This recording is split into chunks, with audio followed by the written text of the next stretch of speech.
जय माँ भगवती। आज हम श्रवण करेंगे श्री दुर्गा नवरात्रि की व्रत कथा। एक समय बृहस्पति जी ब्रह्मा जी से बोले, हे ब्राह्मण श्रेष्ठ, चैत्र व आश्विन मास के शुक्ल पक्ष में नवरात्र का व्रत और उत्सव क्यों किया जाता है? इस व्रत का क्या फल है? इसे किस प्रकार करना उचित है? पहले इस व्रत को किसने किया, सो विस्तार से कहिए।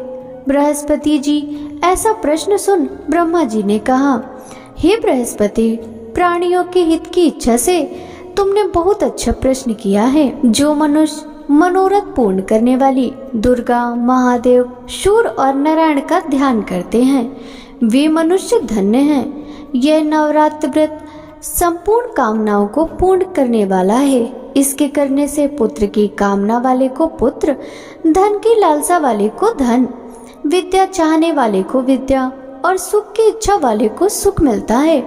इस व्रत को करने से रोगी मनुष्य का रोग दूर हो जाता है, मनुष्य की संपूर्ण विपत्तियां दूर हो जाती हैं और घर में समृद्धि की वृद्धि होती है। बंध्या को पुत्र प्राप्त होता है, समस्त पापों से छुटकारा मिल जाता है और मन का मनोरथ सिद्ध हो जाता है। जो मनुष्य इस नवरात्र व्रत को नहीं करता, वह अनेक दुखों को भोगता है और कष्ट व रोग से पीड़ित हो अंगहीनता को प्राप्त होता है।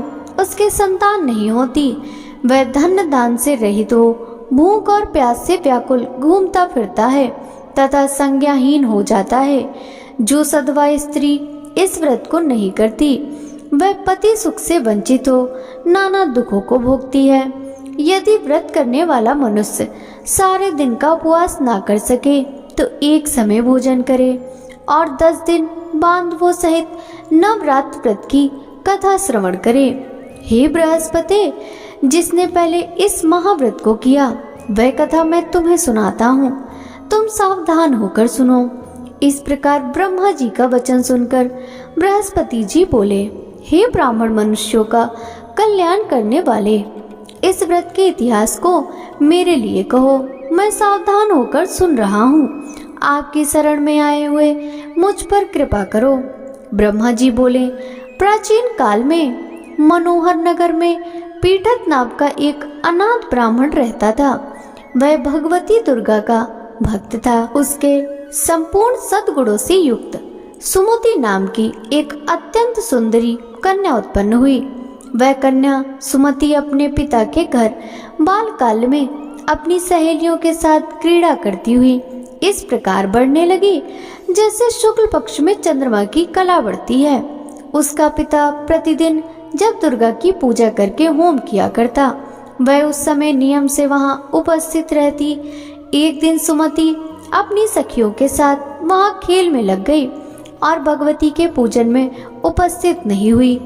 उसके पिता को पुत्री की ऐसी असावधानी देखकर क्रोध आया और वह पुत्री से कहने लगा, अरे दुष्ट पुत्री, आज तूने भगवती का पूजन नहीं किया, इस कारण मैं किसी कुष्ठ रोगी या दरिद्र मनुष्य के साथ तेरा विवाह कर दूंगा। पिता का ऐसा वचन सुन सुमति को बड़ा दुख हुआ और पिता से कहने लगी, हे पिता, मैं आपकी कन्या हूँ तथा सब तरह से आपके अधीन हूँ। जैसी आपकी इच्छा हो वैसा ही करो। राजा से, कुष्ठी से, दरिद्र से अथवा जिसके साथ चाहो मेरा विवाह कर दो, पर होगा वही जो मेरे भाग्य में लिखा है। मेरा तो अटल विश्वास है, जो जैसा कर्म करता है उसको कर्मों के अनुसार ही वैसा फल प्राप्त होता है, क्योंकि कर्म करना मनुष्य के अधीन है और फल देना ईश्वर के अधीन है। जैसे अग्नि में पड़ने से तृणादि उसको अधिक प्रदीप्त कर देते हैं, इस प्रकार कन्या की निर्भयता से कहे हुए वचन सुन उस ब्राह्मण ने क्रोधित हो अपनी कन्या का विवाह एक कुष्ठी के साथ कर दिया और अत्यंत क्रोधित हो पुत्री से कहने लगा, हे पुत्री, अपने कर्म का फल भोगो। देखो भाग्य के भरोसे रहकर क्या करती हो।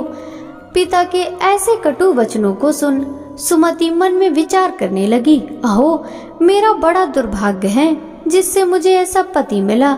इस तरह अपने दुख का विचार करती हुई वह कन्या अपने पति के साथ वन में चली गई और डरावने कुशायुक्त उस निर्जन वन में उन्होंने वह रात बड़े कष्ट की व्यतीत की। उस गरीब बालिका की ऐसी दशा देख देवी भगवती ने पूर्ण पुण्य के प्रभाव से प्रकट हो सुमति से कहा, हे दीन ब्राह्मणी, मैं तुझसे प्रसन्न हूँ, तुम जो चाहो वरदान मांग सकती हो। भगवती दुर्गा का यह वचन सुन ब्राह्मणी ने कहा, आप कौन हैं? वह सब मुझसे कहो। ब्राह्मणी का ऐसा वचन सुन देवी ने कहा, मैं आदि शक्ति भगवती हूँ और मैं ही ब्रह्म विद्या व सरस्वती हूँ। प्रसन्न होने पर मैं प्राणियों का दुख दूर कर उनको सुख प्रदान करती हूँ।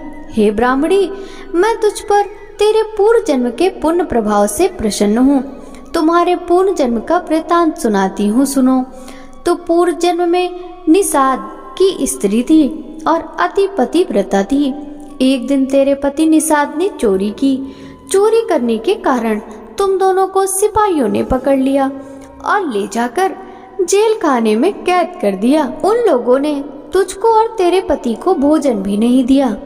इस प्रकार नवरात्र के दिनों में तुमने ना तो कुछ खाया और ना ही जल पिया।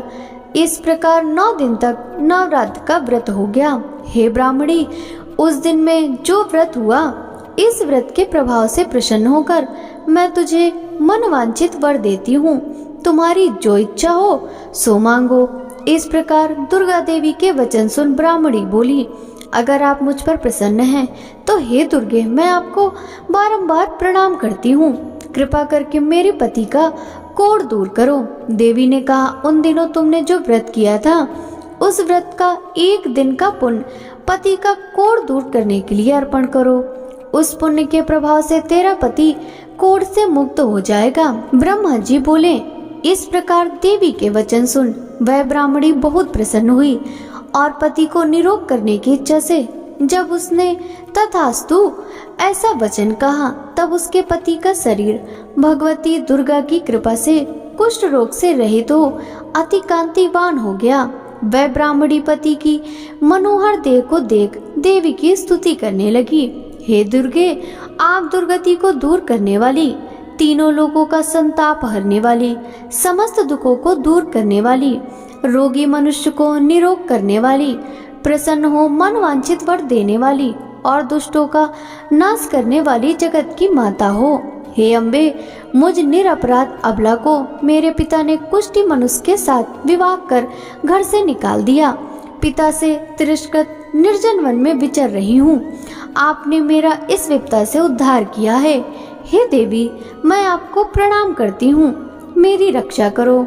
ब्रह्मा जी बोले, हे बृहस्पति, उस ब्राह्मणी की ऐसी स्तुति सुन देवी बहुत प्रसन्न हुई और ब्राह्मणी से कहा, हे ब्राह्मणी, तेरे उदयलय नामक अति बुद्धिमान, धनवान, कीर्तिवान और जितेंद्रीय पुत्र शीघ्र उत्पन्न होगा, ऐसा वर प्रदान कर देवी ने ब्राह्मणी से फिर कहा, हे ब्राह्मणी, और जो कुछ तेरी इच्छा हो वह मांग ले। भगवती दुर्गा का ऐसा वचन सुन सुमति ने कहा, हे भगवती दुर्गे, अगर आप मुझ पर प्रसन्न हो तो कृपा कर मुझे नवरात्र व्रत की विधि और उसके फल का विस्तार से वर्णन करें। इस प्रकार ब्राह्मणी के वचन सुन देवी दुर्गा ने कहा, हे ब्राह्मणी, मैं तुम्हें संपूर्ण पापों को दूर करने वाले नवरात्र व्रत की विधि बतलाती हूँ, जिसको सुनने से मोक्ष की प्राप्ति होती है। आश्विन मास के शुक्ल पक्ष की प्रतिपदा से लेकर 9 दिन तक विधि पूर्वक व्रत करें। यदि दिन भर का व्रत ना कर सकें तो एक समय भोजन करें। विद्वान ब्राह्मणों से पूछकर घट स्थापना करें और वाटिका बनाकर उसको प्रतिदिन जल से सींचे। महाकाली, महालक्ष्मी और महासरस्वती देवी की मूर्तियां स्थापित कर उनकी नित्य विधि सहित पूजा करें और पुष्पों से विधि पूर्वक अर्घ्य दें। बिजौरा के फल से अर्घ्य देने से रूप की प्राप्ति होती है। जाय फल के अर्घ्य देने से कीर्ति, दाक से अर्घ्य देने से कार्य की सिद्धि होती है, आंवले से अर्घ्य देने से सुख की प्राप्ति और केले से अर्घ्य देने से आभूषणों की प्राप्ति होती है। इस प्रकार पुष्पों व फलों से अर्घ्य देकर व्रत समाप्त होने पर 9वें दिन यथा विधि हवन करें। खांड, घी, गेहूँ, शहद, जौ, तिल, बिल्व, नारियल, दाक और कदम आदि से हवन करें। गेहूँ से होम करने से लक्ष्मी की प्राप्ति होती है। खीर व चंपा के पुष्पों से धन की और बेल पत्तों से तेज व सुख की प्राप्ति होती है। आंवले से कीर्ति की और केले से पुत्र की। कमल से राज सम्मान की और दाखों से संपदा की प्राप्ति होती है। खांड, घी, नारियल, शहद, जौ और तिल तथा फलों से होम करने से मनवांछित वस्तु की प्राप्ति होती है। व्रत करने वाला मनुष्य इस विधि विधान से होम कर आचार्य को अत्यंत नम्रता के साथ प्रणाम करे और यज्ञ की सिद्धि के लिए उसे दक्षिणा दे। इस प्रकार बताई हुई विधि के अनुसार जो व्यक्ति व्रत करता है उसके सब मनोरथ सिद्ध होते हैं, इसमें तनिक भी संदेह नहीं है।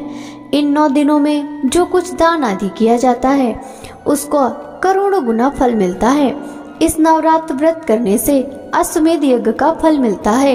हे ब्राह्मणी, इस संपूर्ण कामनाओं को पूर्ण करने वाले उत्तम व्रत को तीर्थ, मंदिर अथवा घर में विधि के अनुसार करें। ब्रह्मा जी बोले, हे बृहस्पति, इस प्रकार ब्राह्मणी को व्रत की विधि और फल बताकर देवी अंतर ध्यान हो गई। जो मनुष्य या स्त्री इस व्रत को भक्ति पूर्वक करता है वह इस लोक में सुख प्राप्त कर अंत में दुर्लभ मोक्ष प्राप्त होता है। हे बृहस्पति, यह इस दुर्लभ व्रत का महात्म्य है जो मैंने तुम्हें बतलाया। यह सुन बृहस्पति जी आनंद से प्रफुल्लित ब्रह्मा जी से कहने लगे, हे ब्राह्मण, आपने मुझ पर अति कृपा की जो मुझे इस नवरात्र व्रत का महात्म्य सुनाया। ब्रह्मा जी बोले कि हे बृहस्पति, यह देवी भगवती शक्ति संपूर्ण लोकों का पालन करने वाली हैं। इस महादेवी के प्रभाव को कौन जान सकता है। बोलो देवी भगवती की जय।